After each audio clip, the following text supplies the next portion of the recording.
പുണ്യക്കാരെ ഇവിടെ പെരുന്നാക്കുള്ള പടക്കം തന്നെ വാങ്ങിയില്ല. അപ്പൊ ഇതിന് വിഷുവിനുള്ള പടക്കം വാങ്ങി പൊട്ടിച്ചു തുടങ്ങിയോ? എവിടുന്നാണ് ഇപ്പൊ ഈ പൊട്ടിച്ചത്?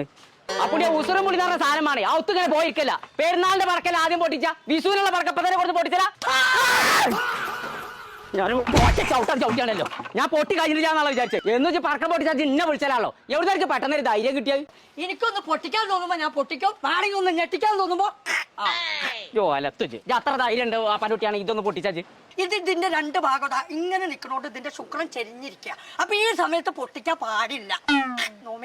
നോമിനൽ ഇത് പൊട്ടിച്ചാൻ പേടിയുള്ളൂ, നോമ്പിരിച്ചത് പൊട്ടിച്ചാൻ പേടിയില്ല. അതങ്ങനെയാണ് ഇതിന്റെ ധൈര്യം ഉണ്ടെങ്കിൽ പൊട്ടിക്കുക. വാ കാണിച്ചു തരാം.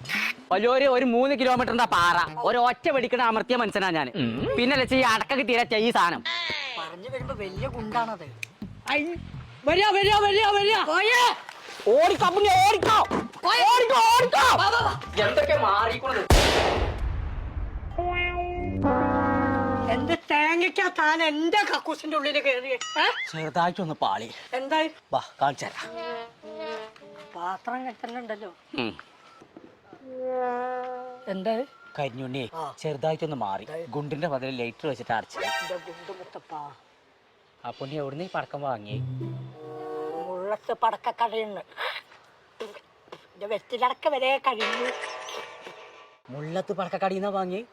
മുന്നത്തൊന്നും പൊട്ടാത്ത വലിയ ഭാഗ്യം.